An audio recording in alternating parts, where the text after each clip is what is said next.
Cher ami, bonjour. On m'appelle Epiphane Aligoun. Je suis ingénieur spécialisé en développement des stratégies et politiques d'attrait et de fidélisation des talents au sein des entreprises. Cela me fait 17 années de succès dans la gestion des ressources humaines, des ONG et grandes institutions. Alors, aujourd'hui, je suis là pour vous parler de Réponse à mes amis. Réponse à mes amis est un nouveau concept que j'ai créé, car dans ma petite carrière, j'ai été très souvent approché par des cadres amis afin d'avoir mon point de vue sur des situations RH, sur des questions liées à la réglementation du travail. Alors, toutes ces réponses leur ont permis avec succès de pouvoir solutionner ces différents problèmes.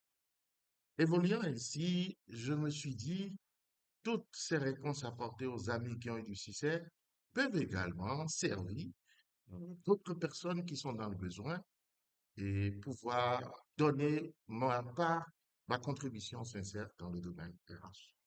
Alors, réponse aux amis, voilà le concept qui est créé. Et pour la toute première capsule, nous allons parler des innovations liées à la loi 2017-05 29 août, fixant les conditions et la procédure d'embauche, de placement de la main-d'œuvre et de résiliation du contrat de travail en République du Bénin.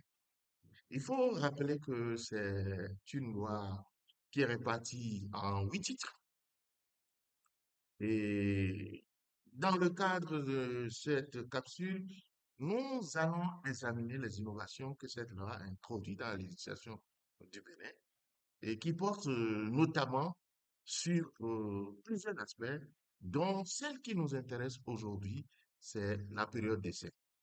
Alors, contrairement à la loi 98-04 du 27 janvier 1998 portant Code du travail en République du Bénin, qui précise le nombre de jours ou de mois à ne pas excéder pour la période d'essai selon la catégorie du travailleur, la nouvelle loi 2017 du 29 août fixant les conditions et la politique d'embauche, l'intérêt ne fixe pas une telle durée.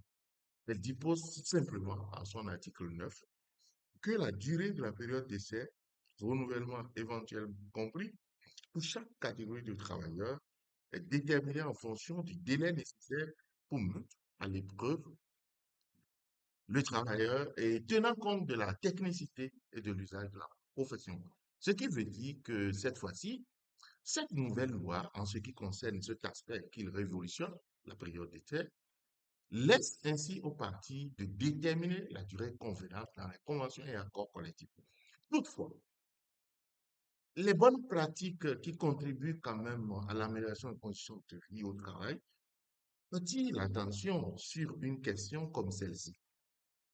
Un travailleur qui bénéficie d'un contrat de 1 an, 12 mois, d'accord, il se trouve qu'après 3 mois de période d'essai, l'employeur se demande est-ce qu'il n'y a pas lieu de renouveler la période d'essai pour la même durée.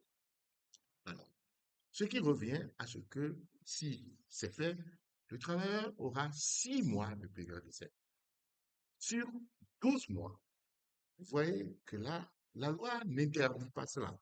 Mais la bonne pratique pourrait être chopée du fait que pour 12 mois, la personne ou le travailleur se trouve à faire déjà la la moitié de l'année en essai.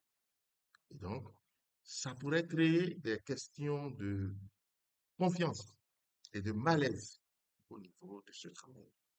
Et donc, dans des cas d'espèce, vous pouvez prendre l'initiative de proroger la période d'essai sans toutefois dépasser une période qui n'est pas des conditions de bien-être au travail. Donc, voilà pour le premier aspect. Rendez-vous à la prochaine édition pour les autres aspects. Merci. C'était bon.